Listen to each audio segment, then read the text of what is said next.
Welcome back. Let's start today by talking about materials. Materials are a feature that is assigned to a mesh. Let's go inside the outliner and see what's inside the default cube.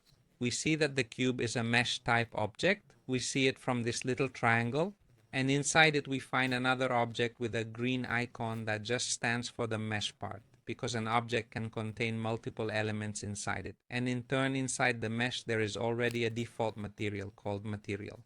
You see this little sphere-shaped icon with two colors, red and black. We find this same little icon inside the Properties window in the Material section. If we click, we enter this section which shows us all the materials associated with the selected mesh.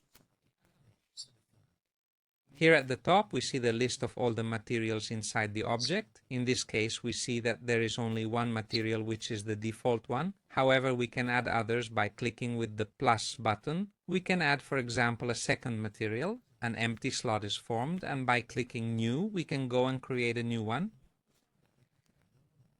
It is automatically assigned the name Material Dossier 01. Of course, we can use any name we prefer.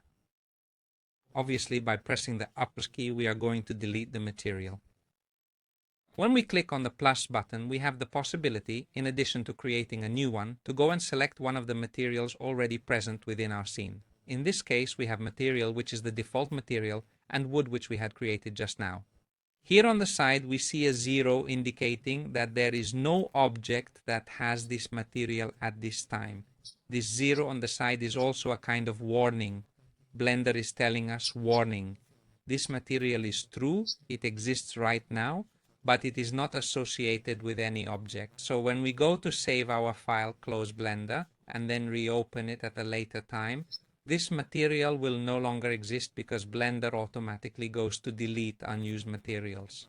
We'll see later how to avoid deleting materials that we may want to keep even though we haven't assigned them to any object. If among the materials we have, there is not the one we want, we can create a new one by clicking New again, and this time we will call it, for example, red color. Let's go look at the list of materials. We have red color and material that don't have the 0 on the side because they are assigned, while wood precisely continues to have the 0. Let's click pluses again, go to select wood, and now you will see that going into the list, this 0 is gone. So all materials have been assigned to an object.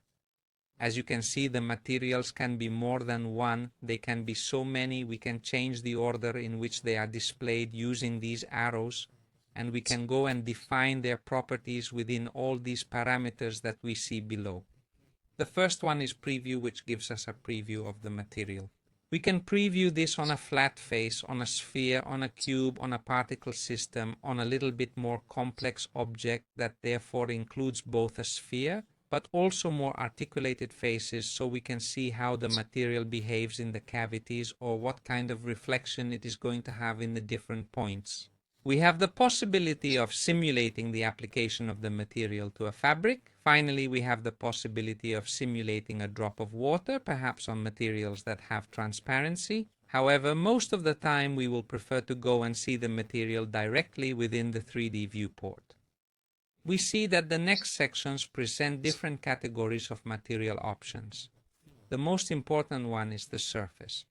Obviously, we are going to create something that is displayed by the Blender camera, and so its surface is what is going to define the material of the object. We will then see that, however, there is the possibility to define the volume and many other things. Within the surface, we see a whole set of parameters. There is not only this first set, we have subsurface, specular, transmission, and so on. We see that the first option is surface, which is defined by the principle BSDF. If we go and click here, we see that we have so many other options to go and define the surface. However, we will see that principle BSDF will be the one that defines the material that we will use most often. The first parameter is obviously the color. If we click on this little white box, you see that a color selector comes up where we can go and create virtually any color that can be defined by the RGB system. For example, we want to apply a blue color to our cube. We will have the ability to define the hue, this with the color selector, and through this slider on the right, we can go and define the brightness. So, for example, one of the questions I get asked most often is, how then do you make the color brown? Here the brown color is nothing but an orange in which the brightness is removed. While we're at it, let's go and rename material with the name brown color, and notice that the icon dot has changed precisely the color to remind us that the base color is indeed brown. Of course, it is only a very small preview. Let's go look in the preview. We see that the color has changed. However, we notice that within the 3D viewport, the cube continues to remain gray. This is because in order to preview a material, you have to switch from the solid shading method to the material preview shading method, which is represented by this icon. If you notice, it is the same one that represents the material, only it is not colored. Let's click and see that now our cube has turned brown. Let's do a quick test by changing color. Let's take the lighter example. You see that in real time we have the change inside the 3D viewport. One question I hope you have is, if we applied brown color to the cube and it turned all brown, what are the other materials for then? For example, wood and red color? Why don't we see anything? Let's go, for example, and define color red by giving it precisely that color. If we want to be precise, we can also use RGB colors, of course, so we can give a value 0 to green, 0 to blue, and 1 to red, so we have just pure red. We have precisely this material called red color. But why do we keep seeing the cube as brown? Because Blender assigns the material to the mesh faces. When we get the default cube, for example, the default material is material, which we then rename to brown color. This material has been applied to all the faces of the mesh, so if we want to apply a different color, we have to go into edit mode and go tell Blender that that particular face or those particular faces will have to have that material. Let's do this together. Let's select the cube, go into edit mode. We see that these three buttons appear: assign, select, and deselect. With Alt plus A, we go to deselect all the faces. Let's switch to face selection mode up here.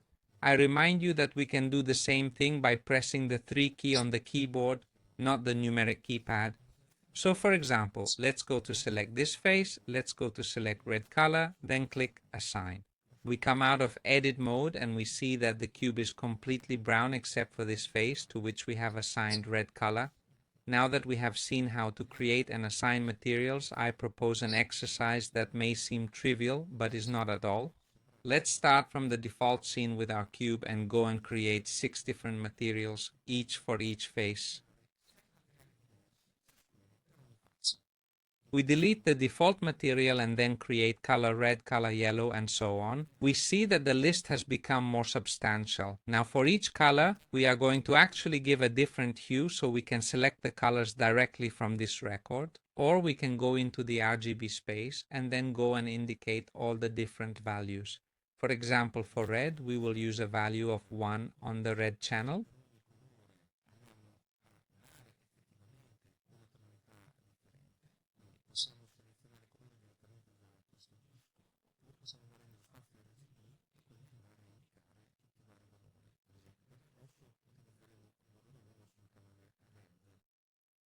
Feel free to use whichever method you prefer. Know that you can also ask Blender to go and select a color within the interface. So for example, if we have an imported reference image, we could go and select that. Maybe we'll see a practical example later on. So for example, I want to go and get the blue of the Z-axis. I can use the eyedropper and get exactly this color.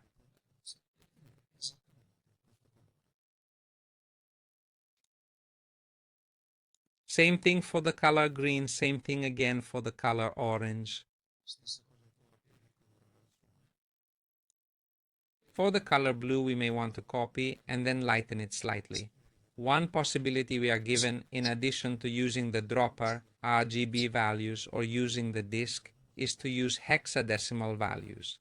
That is, we have the option of entering this trio of hexadecimal values. Here we read 6 characters, actually are 3 pairs of 2 characters that taken 2 at a time give a value ranging from 0 to 255, the hexadecimal value. The first one defines the red channel, the second one the green channel, the third one the blue channel. So what we can go and do is copy this value and go and paste it into the hexadecimal value of what we would like to make blue. At this point in HSV, we can go and increase value, which is basically the same thing as moving this slider, and then eventually we can decrease the saturation. Decreasing the saturation means moving the slider toward the center.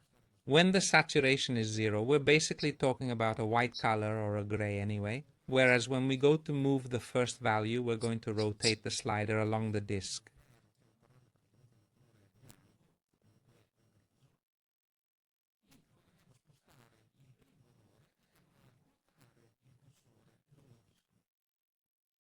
I'm going to re-glue the previous value, so to get a lighter blue, I increase the brightness and decrease the saturation a little bit.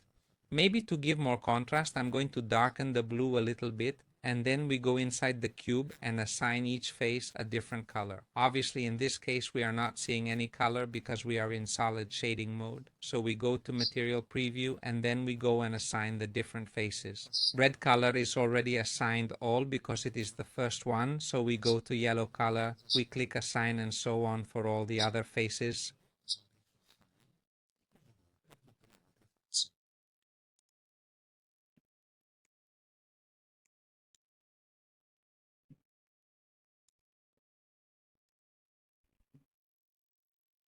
We come out of edit mode, and here is our cube with as many materials assigned as there are faces. Let's go to the list of available materials. We see all our colors plus the default base material, which has a 0 next to it because it is not assigned to any object. Let's go now to insert a new mesh. You choose the one you prefer, and we see that by default there is no material, so the list is completely empty. Let's go and choose one of the available materials, for example, yellow color. We see that automatically all the options that define it appear, so the sphere will have the same identical material applied to this face of the cube. If we now went to change the yellow color that we have in the sphere, for example, let's make it magenta color, we see that this color is also changed to the face of the cube.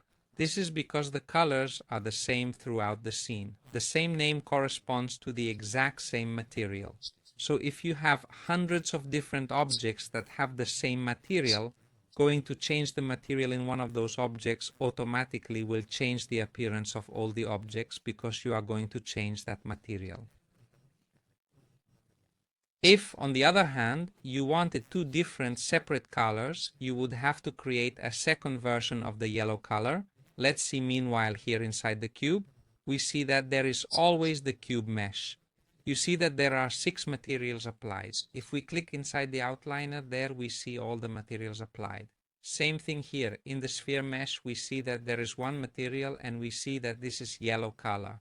This yellow color is always identical to this other yellow color. Let's say instead that we want to have 2 different materials. Then at this point we can create a new version of the yellow color. Let's click on this 2.